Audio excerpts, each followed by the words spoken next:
Sur l'Europe. La guerre en Ukraine a déplacé le centre de gravité du continent vers l'Est et élargi la vision d'une Europe centrée sur son noyau dur composé des membres historiques à une Europe plus inclusive.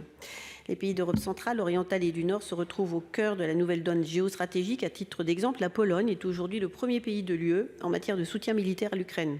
Et la première ministre estonienne a lancé l'idée d'un mécanisme d'achat conjoint de munitions au Conseil européen du 9 février dernier. Nous observons un véritable changement de paradigme.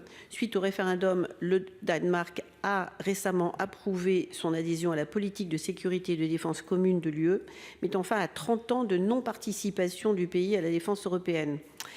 La Finlande et la Suède ont-elles mis fin à des décennies de neutralité en demandant à rejoindre l'OTAN? À l'image de la Pologne qui a annoncé son doublement de son budget militaire en 2023 pour atteindre 4% du PIB, l'ensemble des pays européens augmentent de manière inédite depuis des décennies leur budget de défense.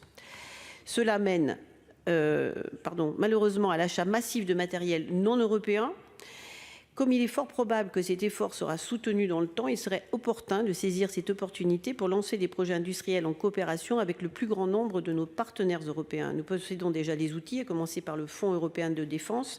Cet amendement propose donc de prendre en compte cette évolution dans notre politique partenariale européenne. Par exemple, nous pourrions rejoindre l'Estonie qui entend devenir un acteur majeur en cyberspace. Enfin, cet amendement vise ainsi à élargir la liste des pays avec lesquels nous menons des projets capacitaires en coopération à l'ensemble de nos partenaires européens, au-delà de nos partenaires historiques d'ores et déjà cités dans le texte.